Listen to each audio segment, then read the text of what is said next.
Hi everybody, I'm Achilles. And I'm Alcatraz. We are the Outsiders located at Southfield Airsoft in Jacksonville, North Carolina. Today we are going to be doing a gun review on the Echo-1 XCR-L. I've actually owned two different variants of this gun. I've owned the XCR-L and the XCR-C. The XCR-C is the current lower receiver I have, and we'll get into why later. So what are some features that we're going to be discussing about this gun?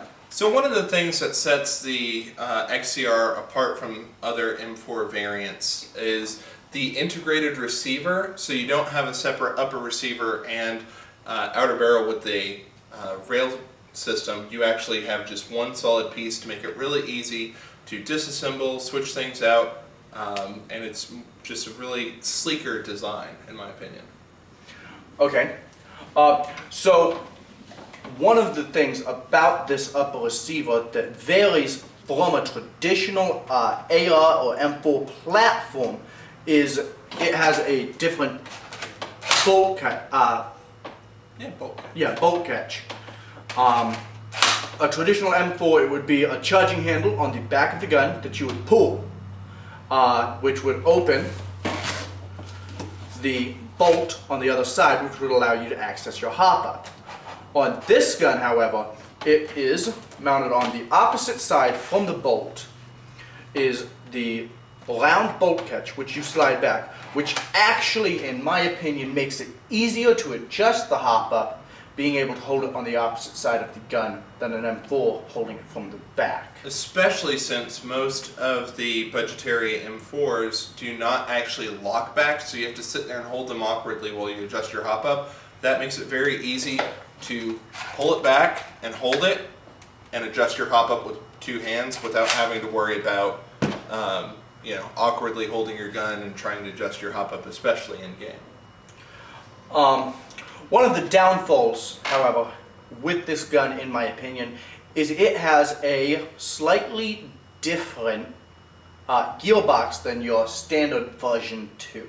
The wiring goes into the buttstock differently, and the internals wiring is just slightly different where the trigger contact is, which gets us into why I have a different lower receiver on the XCL upper receiver.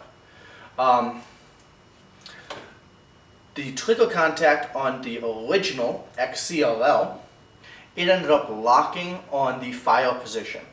What happened, it was a hot day and I had not cleaned my gun in a while, and it caused the electricity to fuse the trigger contact into its firing position. So the gun just wouldn't stop. But this was after about 3 or 4 years? It was 4 years. I got the original XCR-L in late 2012, and it was about mid to late 2016 is when it ended up breaking. I got the XCR-C shortly thereafter, and I've now had it for about a year or two. So there was a little gap between them. I experimented with different guns. But you at least enjoyed the performance enough to continue with that I did, and at the time I wasn't able to afford anything better, such as the Trident that we have already discussed in a previous video, and we'll be coming out with the review on shortly. In this gun I ran its just traditional 9.6 with a 1500 mAh battery. It shot about 16 rounds a second, which it was decent. It did have the problem now and again of the semi after firing probably about 100 rounds on semi.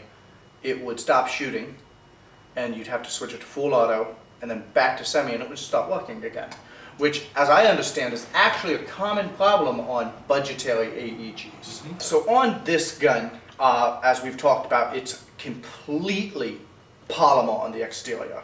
The only metal components that this has externally is it has This clip right here is metal, the buffer tube, And the outer barrel. outer barrel. Those are the only exterior metal parts. Oh, I'm sorry. There's also the charging handle is metal. Which gives it some nice features. It's light.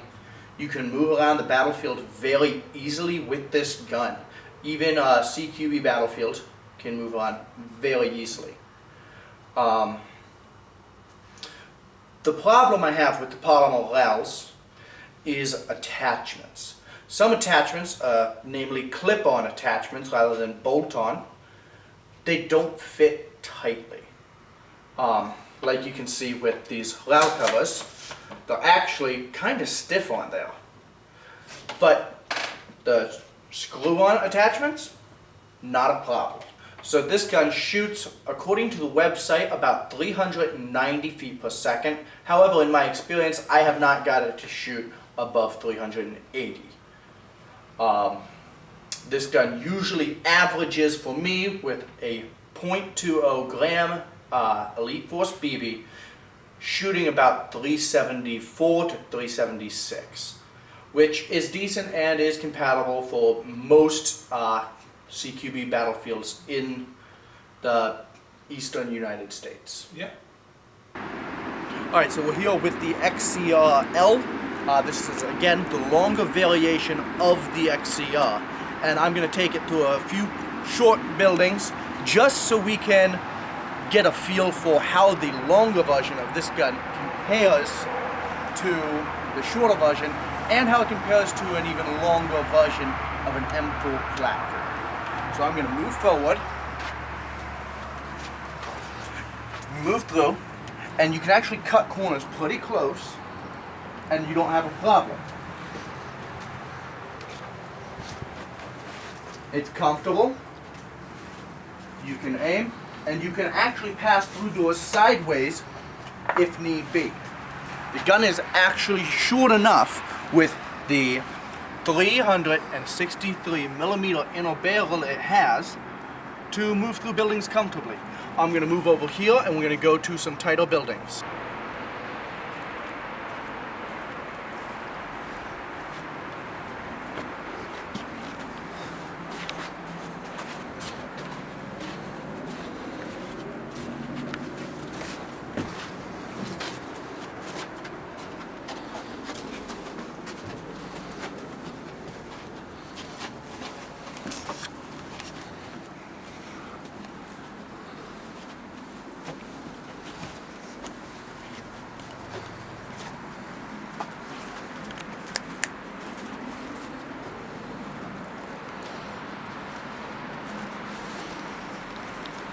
And that's it. This gun actually moves rather comfortably through buildings. It is a little bit long, it's pushing that, as I'm going to actually show you now with a longer version of an AR-15. So this is the Crytek Trident. It's the SPR, which is the longer version of this gun. This gun has a 416 millimeter inner barrel, and I have an extension on it. I'm going to move through the same buildings, and you're going to get to see the difference between the two guns. As you can see, I cannot turn the corners as sharply with the Crytek. And there is absolutely zero way for me to pass through a door without lowering the gun. So this gun, even through a bigger building, we can see has a few length disadvantages to the XCR.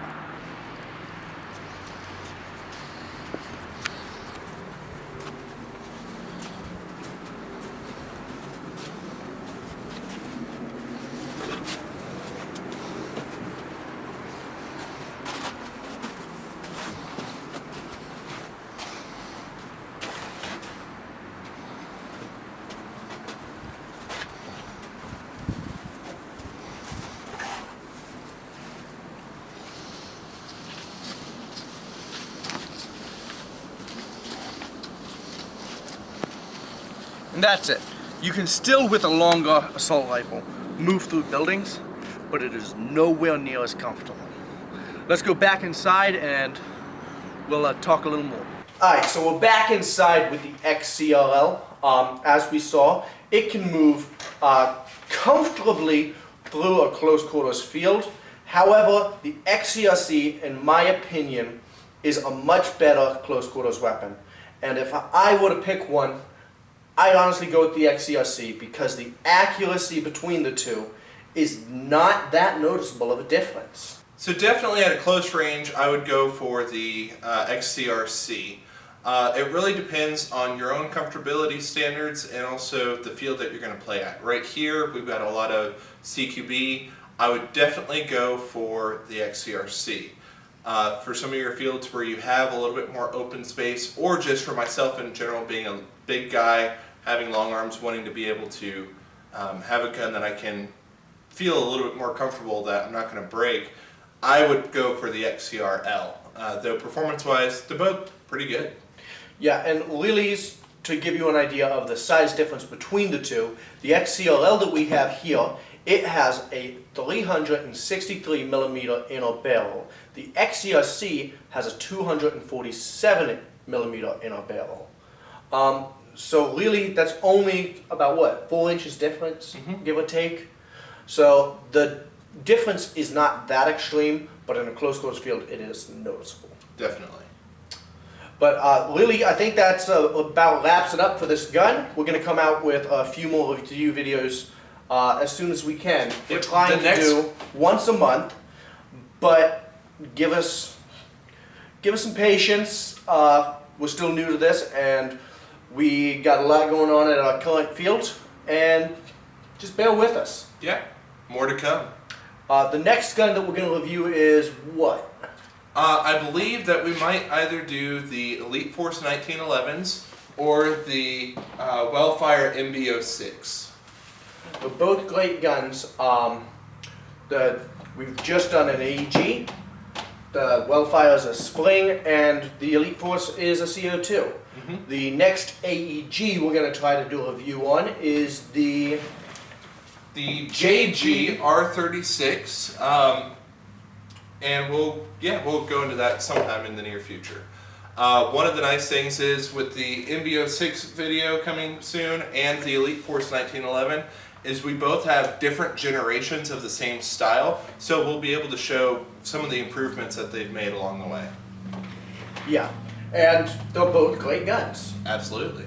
But yeah, that about wraps it up. Again, I'm Achilles, this is Alcatraz, and please subscribe, hit the bell notification, and we'll see you next time. Yep.